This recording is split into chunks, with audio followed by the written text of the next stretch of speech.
So today I made okpa. Look at that, it looks so delicious. Everyone in my house loves okpa. So let me show you how I made this delicious Eastern Nigerian meal. So in a clean pot, add your water and allow it to boil. While this is boiling, blend or pound your pepper.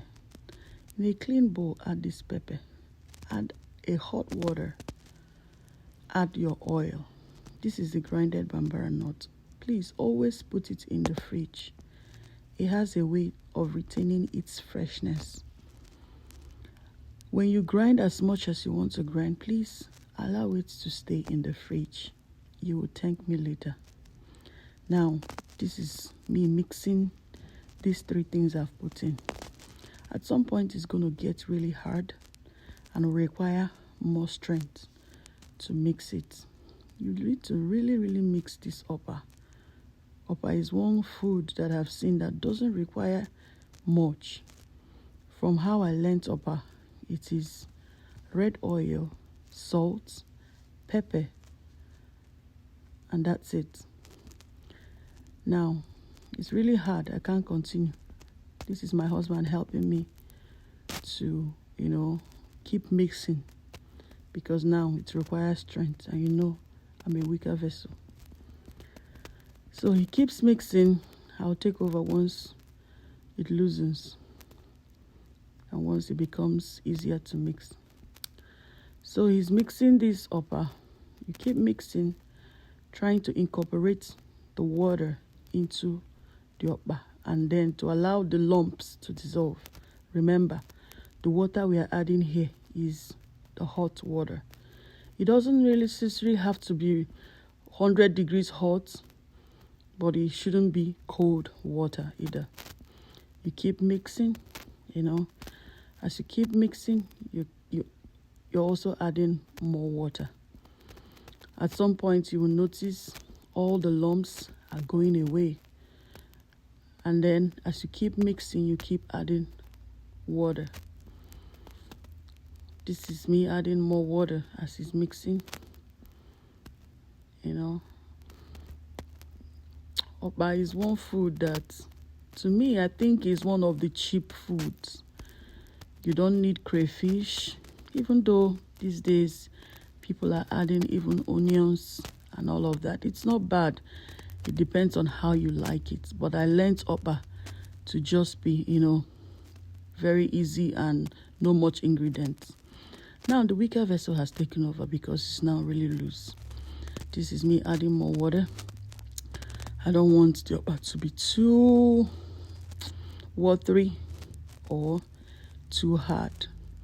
Always remember to, move the whatever you're using to turn it under the bowl. Sometimes lumps of these things stay under the bowl, and you will not know until you get to the point that you finished everything. You'll be like, hey, see, some of these things did not mix well.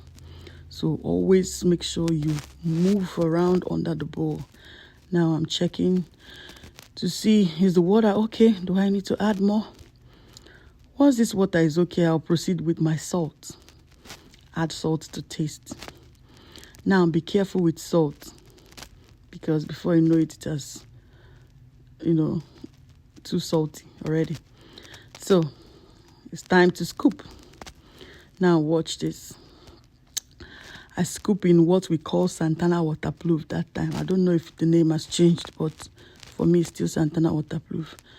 Don't ask me where I got that trade. My mother will always deliver.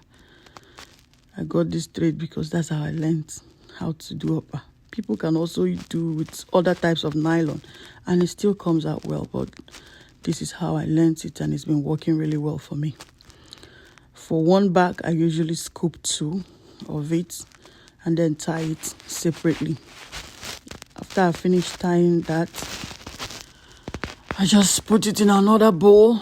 I keep doing that. I'm going to repeat the process just so you see. Look at that. And then get one nylon, pour, tie. I tie it twice. tie it again. And then the other space on top of it, to minimize my nylon, because I don't know where to buy another one. So you put another scoop. Once you put another scoop, you tie again. Tie this really tight because you don't want it to burst. Okay, and again, always use a good nylon. We don't want the nylon that will mess the whole thing up. Some nylon, as you're tying like this, is already busting out. So a good Santana nylon is always very good. Now look at that already. I tied the rest of it out of camera. Now, this is what I do. I just cut off the excess, waterproof. I just cut them off. I don't really know why I do that, but I think it's more good and tidy. Now, here. You see me mixing this thing. Please always make sure you shake. I've eaten up, but some side is hard, while some side is soft. Always make sure you stir to mix it up.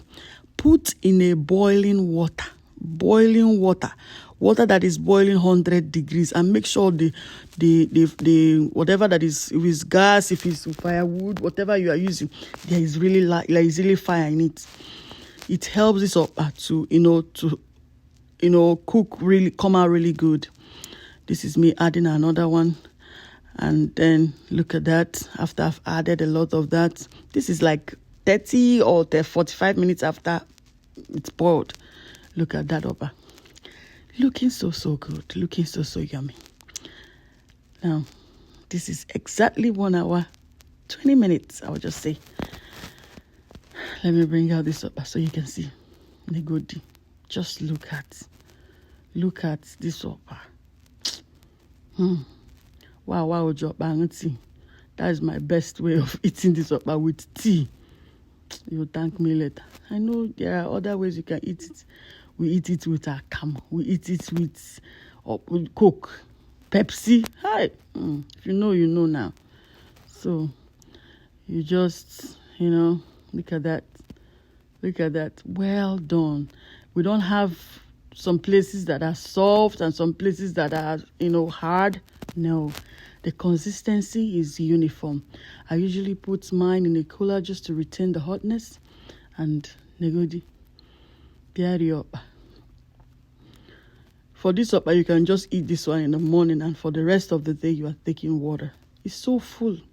It fills up the stomach really good. And everyone in this house loves supper.